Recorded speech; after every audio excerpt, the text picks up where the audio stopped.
जय हिंद दोस्तों, आप सभी का स्वागत है एक बार फिर से आपके अपने यूट्यूब चैनल यूनिक ज्ञान में। आज हम बीए फोर्थ सेमेस्टर के चैप्टर सेकंड की बात करेंगे, जिसका नाम क्या है, अनुवाद के अन्य रूप एवं लिप्यंतरण। पहला क्या साधन इसमें बताया गया है, लिप्यंतरण। दूसरा एक इसमें और टॉपिक है मशीनी अनुवाद, जो कि आपको नेक्स्ट वीडियो में बताई जाएगी। अर्थात इस वीडियो में हम लिप्यंतरण के बारे में अच्छे से समझेंगे कि अनुवाद के जो रूप लिप्यंतरण है वह किस प्रकार होता है। अगर आप चैनल पर नए हैं तो चैनल सब्सक्राइब कर लीजिए, क्योंकि आपको सभी चैप्टर्स बीए फोर्थ सेमेस्टर के यहाँ पर कराए जाएंगे। और अगर आप पीडीएफ प्राप्त करना चाहते हैं नोट्स, तो आपको डिस्क्रिप्शन बॉक्स में लिंक प्राप्त हो जाएगी, वहाँ से टेलीग्राम चैनल ज्वाइन कर लीजिए, आपको सभी नोट्स वहाँ पर प्राप्त होंगे। तो चलिए देखते हैं हमारा क्या लिप्यंतरण की परिभाषा होती है। लिप्यंतरण शब्द के उत्तरार्ध में परिवर्तन की ध्वनि इंगित होती है। अगर हम ध्यान से देखें, लिप्यंतरण, लिपियों का परिवर्तन ही लिप्यंतरण कहलाता है। इसमें बताया भी गया है कि भाषा का रूपांतरण अनुवाद है, जबकि लिपि मात्र का परिवर्तन क्या कहलाता है, लिप्यंतरण। एक प्रकार की किसी भी लिपि को दूसरे लिपि में परिवर्तित करना ही लिप्यंतरण कहलाता है। अगर हम सामान्यतः किसी एक लेखन पद्धति में लिखे जाने वाले शब्द या पाठ को किसी अन्य लेखन पद्धति में लिखने को लिप्यंतरण कहते हैं। लिपि क्या होती है, एक लेखन पद्धति होती है, अर्थात किसी भी एक लेखन पद्धति में लिखे जाने वाले जो शब्द हैं या पाठ हैं, उसको किसी अन्य लेखन पद्धति में लिखने को क्या कहा जाता है, लिप्यंतरण कहा जाता है। लिप्यंतरण का अगर हम संधि विच्छेद करें तो क्या होता है, लिपि धन अंतरण। उदाहरण के लिए अगर जापानी में ये जो शब्द लिखा गया है, इसको हम अगर देवनागरी में लिखना चाहें तो यह क्या लिखा गया है, हिरागना। यह क्या है, दूसरी लिपि है, यह दूसरी लिपि है। आपको जैसे देवनागरी हिंदी आप किस लिपि में लिखते हैं, हिंदी आप देवनागरी में लिखते हैं, रोमन लिपि आपको परिवर्तित करना हुआ, तो एक लिपि को दूसरे लिपि में परिवर्तित करना ही लिप्यंतरण कहलाता है। आगे हम देखेंगे। अब हम देखेंगे कि लिप्यंतरण का नियम क्या होता है। लिप्यंतरण के नियमों का एक समुच्चय बनाया गया है, निर्धारण किया गया है, और ये नियम इस बात को ध्यान रखते हुए बनाए जाते हैं, कुछ बातों को ध्यान करके लिपि अंतरण अर्थात लिपि के परिवर्तन करने के लिए कुछ बातों को ध्यान करके नियम बनाए गए हैं, जो आपको हम बताएंगे। जिसमें पहला नियम क्या है, लिप्यंतरित पाठ से पुनः मूल पाठ बिना किसी त्रुटि के प्राप्त किया जा सके। किसी भी लिपि को इस प्रकार एक दूसरी लिपि में परिवर्तित करें, अगर हम उस दूसरी वाली लिपि से फिर से पहली वाली लिपि में मूल पाठ में परिवर्तित करना चाहें तो वह बिना किसी त्रुटि के हम प्राप्त कर सकें।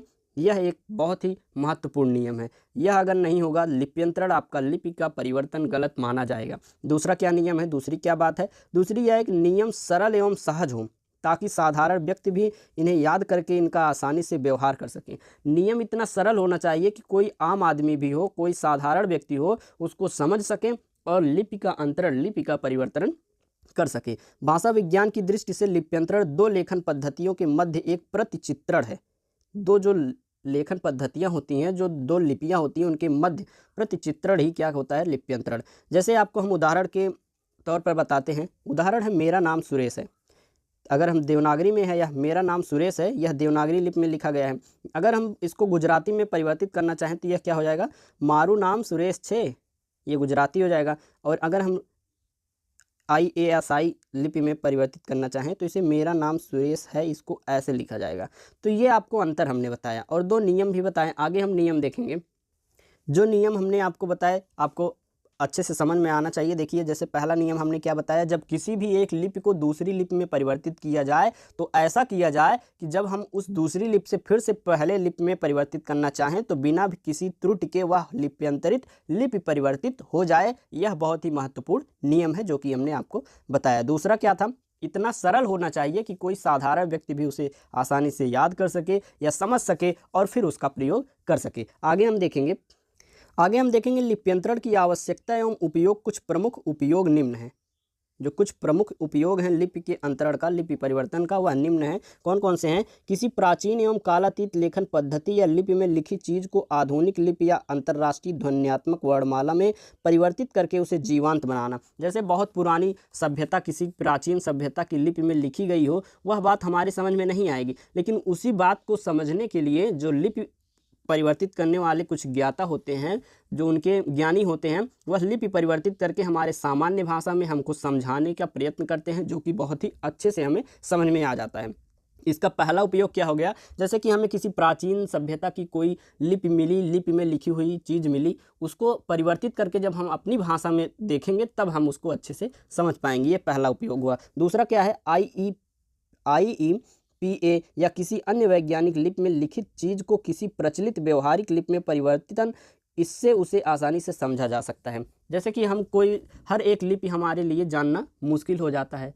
अगर हम बात करें तो हमारे विश्व में, हमारे देश में ही अगर आप देख लें बहुत सारी लिपियाँ हैं, तो हर एक लिपि को आप समझ नहीं सकते हैं।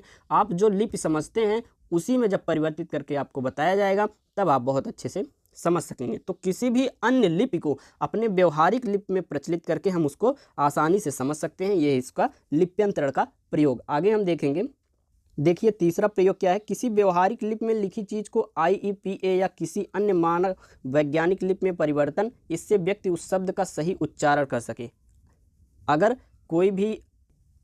हम आपको इसका फुल फॉर्म बताएं, IEPA का क्या होता है, इंटरनेशनल फोनेटिक अल्फ़ाबेट। ऐसा अल्फ़ाबेट जो विश्व में हर कोई पढ़ सके, उसका उच्चारण कर सके, तो उसमें परिवर्तित करके हर कोई जान सकता है। चौथा क्या है, एक व्यवहारिक लिपि से दूसरी व्यवहारिक लिपि में परिवर्तन, इससे अपनी लिपि की सहायता से दूसरी भाषा सीखी जा सकेगी। जैसे अगर हम किसी और भाषा को नहीं जानते हैं, किसी और लिपि को नहीं जानते हैं, अपनी लिपि को दूसरी लिपि में परिवर्तित कर दें तो उस भाषा को समझने में हमें आसानी होगी। और अगर हम अपनी भाषा से उसको कंपेयर करके पढ़ें तो वह हमें याद करने में भी बहुत आसानी होगी। आगे हम देखेंगे।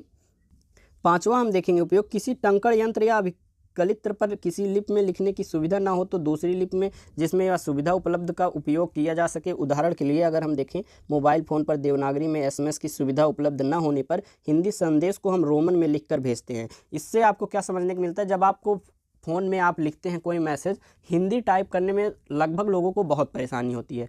अब तो सुविधा मिल गई है, इंग्लिश में टाइप करिए आपको हिंदी में प्राप्त होगा, ये सुविधा भी अच्छी है। लेकिन इसमें क्या बताया गया है कि अगर हमें कोई लिपि लिखनी नहीं आती है कंप्यूटर पे, तो हमारे लिए जो आसान लिपि है वह भी उस कंप्यूटर पे उपलब्ध रहती है। हम उस लिपि में लिखकर उसको अच्छे से दूसरे के पास SMS कर सकते हैं या खुद के लिए संग्रहित कर सकते हैं। अगला हमारा प्रयोग है लिप्यंतरण। उनके लिए भी उपयोगी होता है जो कोई भाषा तो बोलना और समझना जानते हैं किंतु उस भाषा की लिपि को नहीं वाच सकते। मतलब कोई लोग ऐसे भी होते हैं जैसे उनको दूसरी भाषा, जैसे हम कोई किसी का ऑप्शन ले लें, किसी का आपके लिए एग्जांपल ले लें, जैसे कि आप हैं, आपको इंग्लिश बोलना बहुत ही अच्छा लगता है लेकिन आप बोल नहीं सकते हैं, तो उसको आप अनुवाद लिपि के आधार पर आप उसको परिवर्तित करके सीख सकते हैं। आगे हम देखेंगे।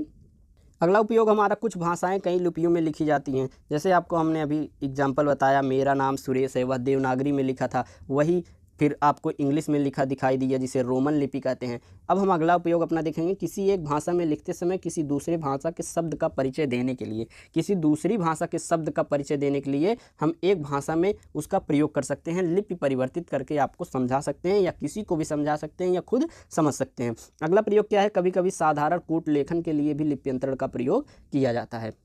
अब हम देखेंगे लिप्यंतरण के प्रकार, कितने प्रकार के लिपि अंतरण, लिपि का परिवर्तन कितने प्रकार से होता है। पहला क्या हो गया, ध्वन्यात्मक लिप्यंतरण, जिसे कहते हैं फोनेटिक ट्रांसलेशन। यह एक लिप्यंतरण विधि में है जिससे कि हिंदी आदि भारतीय लिपियों को आपस में रोमन में बदला जाता है। जैसे कि कोई भी अलग अलग लिपि है, हिंदी हो गई या कोई और लिपि हो गई, उसको रोमन में बदल कर ध्वन्यात्मक आप फोनेटिक ट्रांसलेशन कर सकते हैं, उसको समझ सकते हैं। अगला क्या है, मार्फोलॉजी पर आधारित लिप्यंतरण। स्रोत भाषा के किसी वर्ड के दूसरी भाषा के उस वर्ड का उपयोग किया जाता है जो दिखने में कुछ समानता रखता है।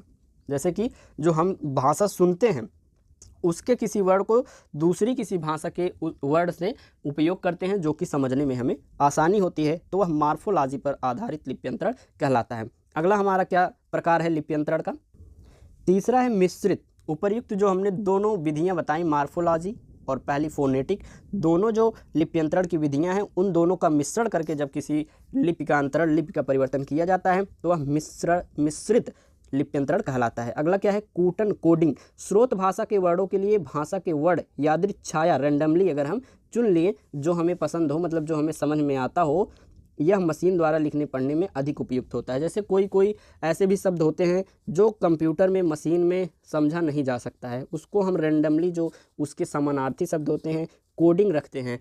अलग अलग कोडिंग आपको पढ़ने को भी मिला होगा, किसी एक विशेष चीज़ के लिए एक कोडिंग कर दें कि इसको जब बोलेंगे तो यह बोलेंगे, ऐसा कोडिंग के अनुसार पर जब हम लिप्यंतरण करते हैं तो वह कोडिंग लिप्यंतरण कहलाता है।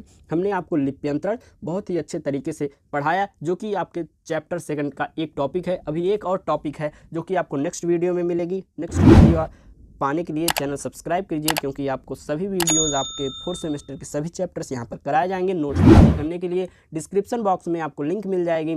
टेलीग्राम चैनल ज्वाइन कीजिए, वहाँ सभी क्लासेस की नोट्स भी प्राप्त होती हैं। धन्यवाद, मिलते हैं अगले वीडियो में।